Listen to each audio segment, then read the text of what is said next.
Olá, povo de Deus, sexta-feira, 16 de junho de 2023. Sagrado Coração de Jesus, 10ª semana do Tempo Comum.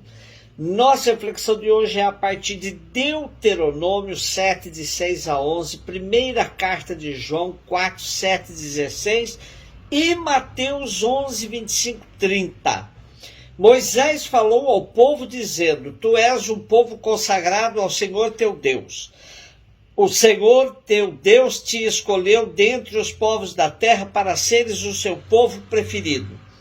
O Senhor se afeiçoou a vós e vos escolheu, não por serdes mais numerosos que os outros povos. Na verdade, sois o menor de todos, mas sim porque o Senhor vos amou e quis cumprir o juramento que fez a vossos pais. Foi por isso que o Senhor vos fez sair com mão poderosa e vos resgatou da casa da escravidão, das mãos do faraó, rei do Egito. Saberás, pois, que o Senhor teu Deus é o único Deus, um Deus fiel que guarda a aliança e a misericórdia até 1000 gerações, para aqueles que o amam e observam seus mandamentos, mas castiga diretamente aquele que o odeia, fazendo-o perecer, e não o deixa esperar, mas dá-lhe imediatamente o castigo merecido. Guarda, pois, os mandamentos, as leis e os decretos que hoje te prescrevo, pondo-os em prática. Deuteronômio significa a segunda lei, por isso esse livro é chamado Livro da Lei ou da Aliança. Ele foi encontrado no século VII a.C., quando Josias reinava no Reino do Sul. Sabemos que seus autores, embora vivessem no Reino do Sul, eram originários do Reino do Norte, de onde saíram depois da derrocada dos seus reis frente aos assírios. O livro tem 3 grandes discursos atribuídos a Moisés, quando este estava próximo da entrada na Terra Prometida, e sentia que lhe faltava forças para seguir em frente. Devido a isso, há quem identifique o livro do Deuteronômio como o grande testamento espiritual de Moisés. Tudo que o povo deve guardar de sua experiência mística, do seu relacionamento com Deus, está sintetizado neste livro. O eixo da teologia deuteronômica é a fé no Deus único, assim como também só há um local legítimo de culto a ele, Jerusalém. Uma vez que o Senhor escolheu esse povo para ser propriedade exclusiva sua, só a ele o povo deverá adorar de todo o coração, de toda a alma, de todo o entendimento. Inadmissível qualquer sombra de idolatria. Esse Deus amou e elegeu Israel e fez com ele uma aliança eterna. Como bem sintetizam nossos exegetas, amigos portugueses, o texto que hoje nos é proposto faz parte do segundo discurso de Moisés. É um discurso longo, com variedade de gênero e enfoques. Há relatos históricos que têm como centro os acontecimentos do Horebe e a aliança entre Deus e o seu povo. Também passagens de tipo parenético, exortação moral, mas nas quais se exorta o povo a ser fiel ao Senhor, à aliança e a essa lei, que deve ser a norma de vida na terra prometida. O nosso texto integra o bloco parenético depois de definir Javé como o único Deus de Israel. O autor deuteronomista define Israel como um povo consagrado ao Senhor. A fidelidade ao Deus único de Israel é cobrada de maneira absoluta e radical. Não cumprir implica em castigos, mas para aqueles que são fiéis, a misericórdia de Deus é imensa.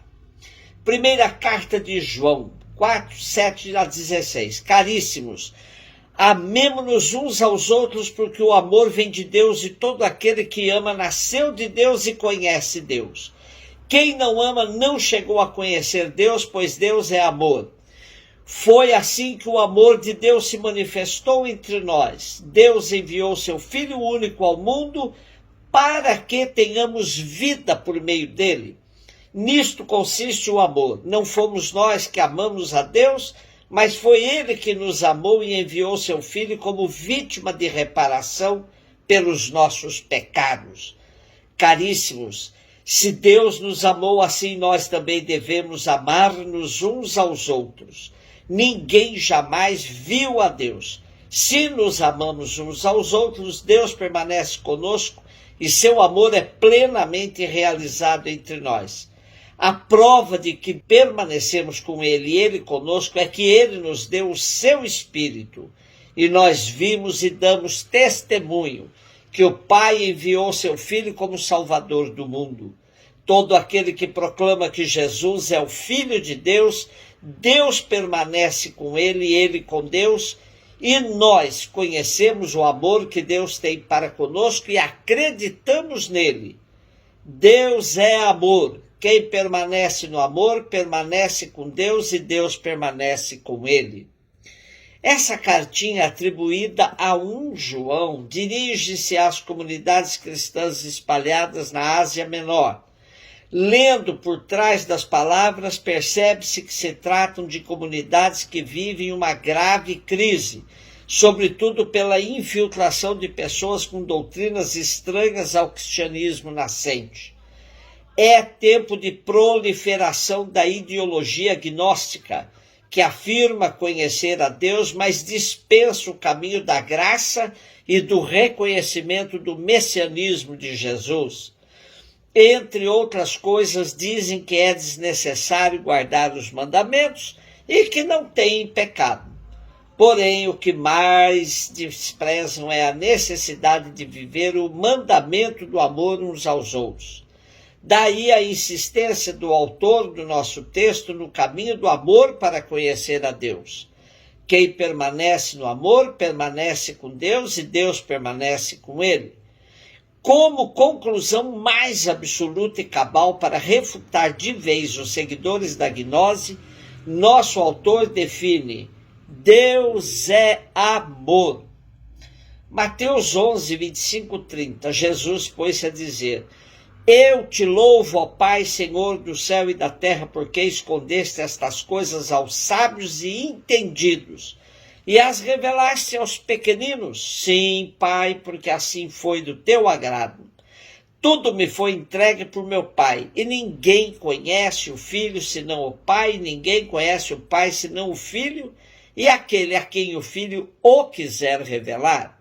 Vinde a mim todos vós que estáis cansados e fatigados sob o peso dos vossos fardos, e eu vos darei descanso.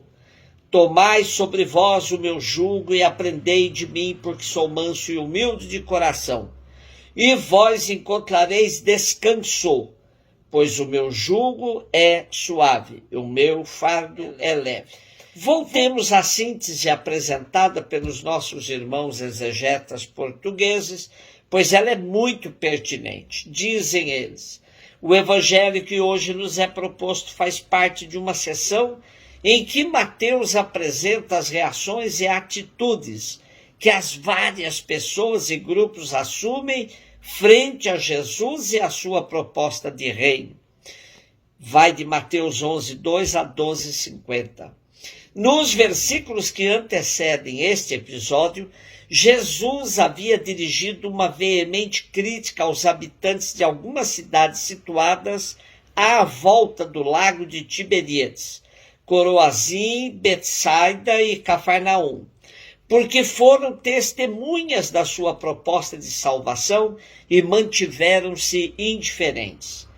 Estavam demasiado cheios de si próprios, instalados nas suas certezas, calcificados nos seus preconceitos e não aceitavam questionar-se, a fim de abrir o coração à novidade de Deus.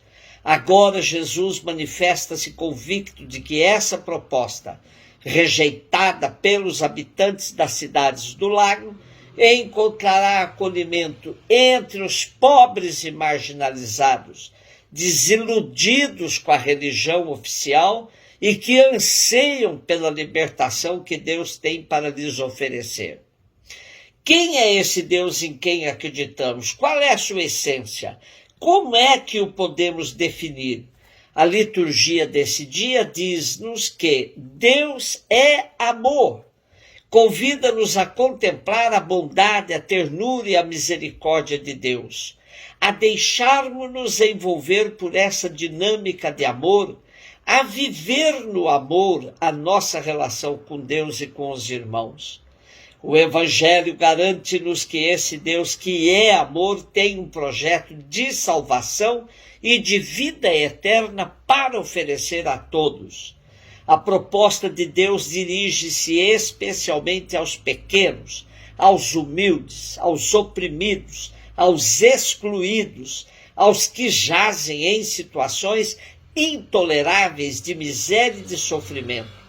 Esses são não só os mais necessitados, mas também os mais disponíveis para acolher os dons de Deus.